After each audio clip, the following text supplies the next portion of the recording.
Hey folks, Troy Dooley, the Beachside CEO, and it is a beautiful Monday morning down here at the beach. You know, it is great. Now, I got to tell you that at the end of last week, the county did put up signs that said, you know, that the parks are all closed and stuff like that. So we're shifting a little bit throughout the week as I do the shows, as we crank this stuff out, just because I really want serenity, I guess, is what I want to show, because I think it's important that we all realize there's some just awesome stuff that's taking place. Sponsors today, Charles Musgrove over at Bean Team.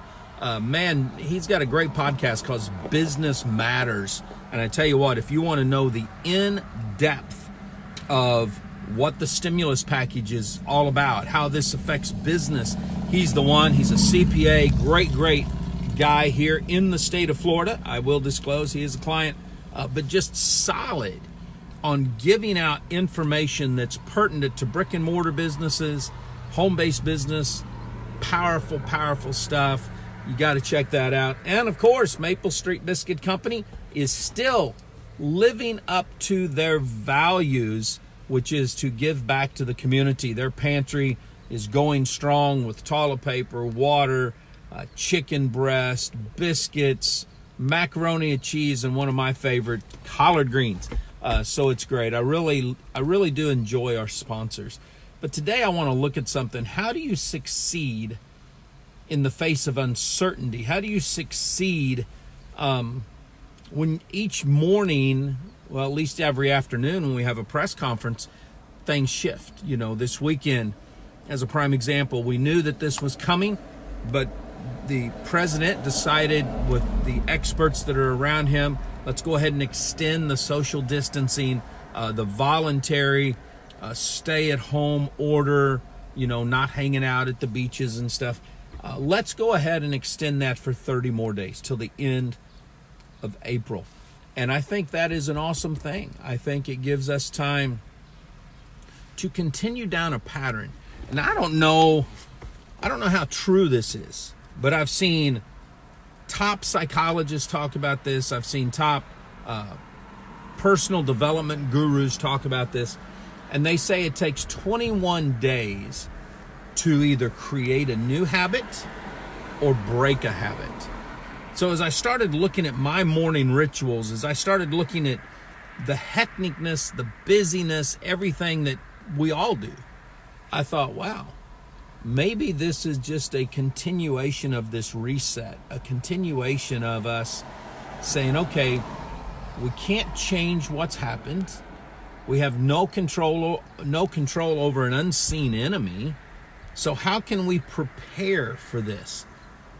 And I thought, okay, where do we go to see success in uncertainty? Where can we go to look at somebody's life where the end result was success, but it was also to some degree devastating?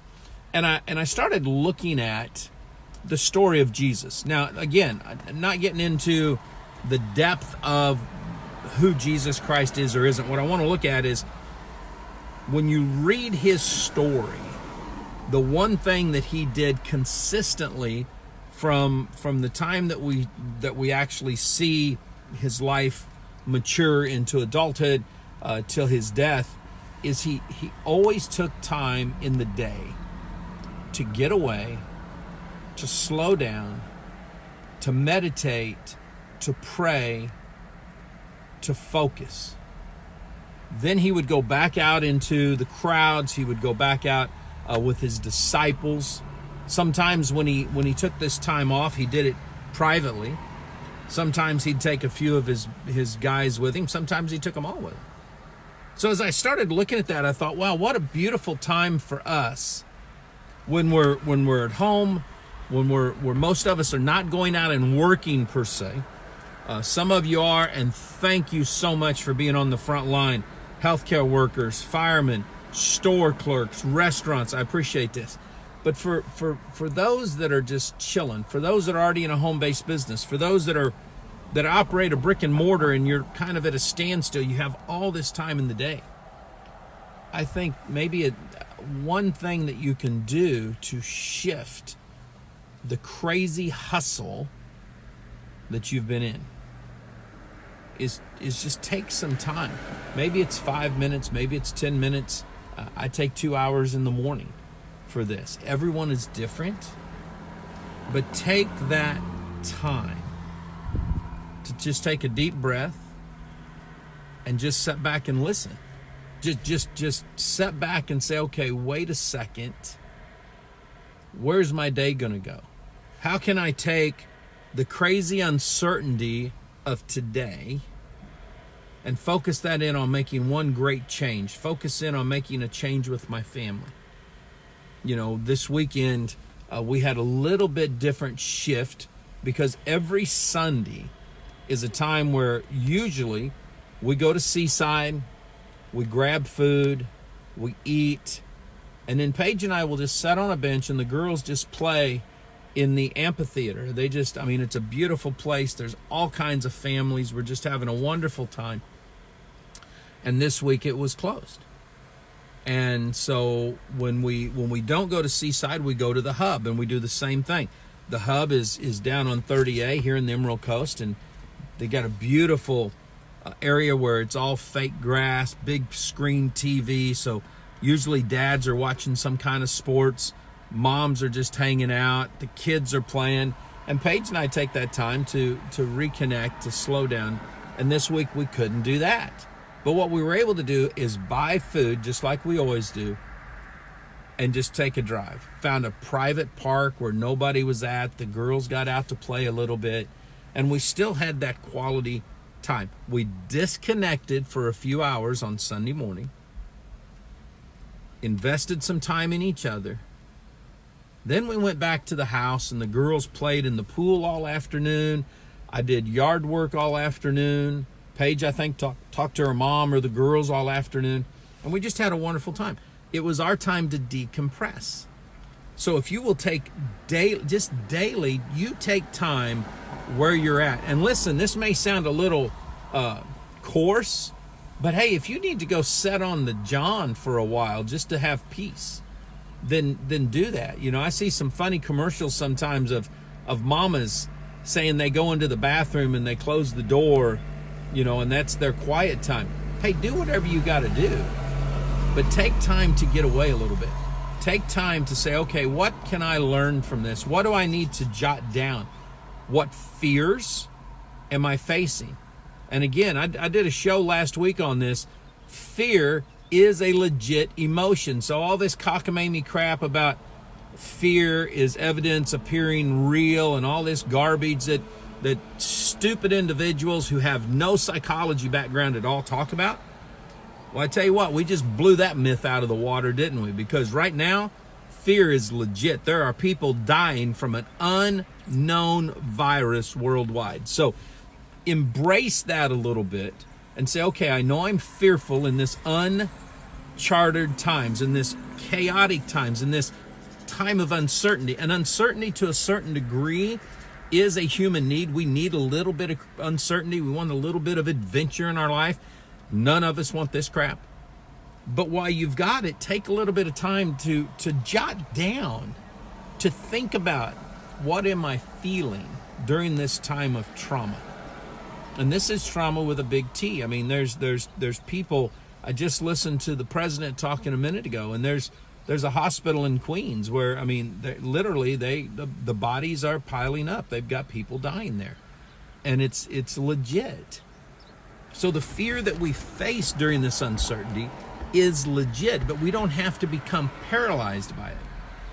You can still embrace and have fun. Down here on the Emerald Coast, we have maybe full-time residents, maybe 25, 30,000 that are literally between what we would call one end of the island and the other.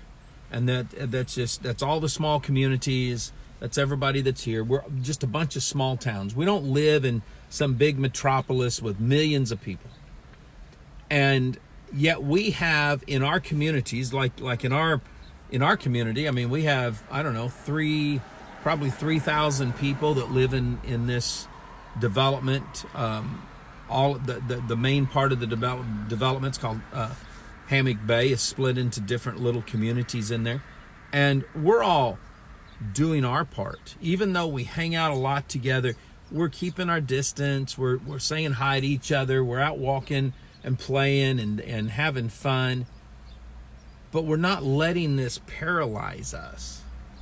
And I think that's the key. You have to make sure that you're focusing on where you're supposed to be. If you're a Christian, then you need to be praying and seeking God's direction in your life. You know, if you're not a Christian, but you feel you're very spiritual, then you need to stop and settle down and rely on that and take a breather in here and not let this angst up, because right now we're seeing even a bigger onslaught than ever before where anxiety is taking hold. And there's no reason for that. One action a day. Do it in the mornings. Some of you may say, Troy, I want to do this twice a day. I'm going to do it before I go to bed too. Awesome. Take time out of your day to do that. I told you guys last week, one of the apps that I use is the Pause app. I can do it 1 minute, 3 minutes, 5 minutes, or 10 minutes. Sound Mind, I think, is another one. I don't know what it is. Anyway, we talked about it. Abide is another app that's out there. Head Noise, that's what it is. So there's lots of apps that you can get to give you that time to relax, no matter where you're at in life. But you need to do that. If you're in the mountains, go for a walk. If you're on the beach, Richard Brook, one of my dear mentors and dear friends of mine, lives on an island with his wife. There's about 3,000 people total on the island over in Hawaii.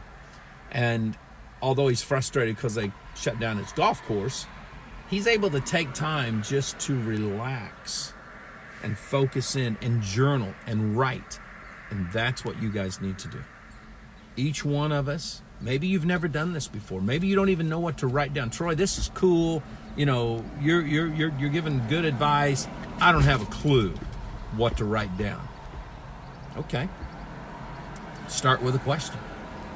What am I feeling? That'll get you started. You might ponder that all morning long. What am I truly feeling? You know, I had a situation happen yesterday, and by the time I got home last night after working in all the yard, I'm sitting there, and Paige said, how you feeling? I said, I don't know. I can't put it into words, at all. And a little bit later, I said, you know what? I think I'm feeling loneliness. This is a new emotion for me, but I think it's loneliness is what it is.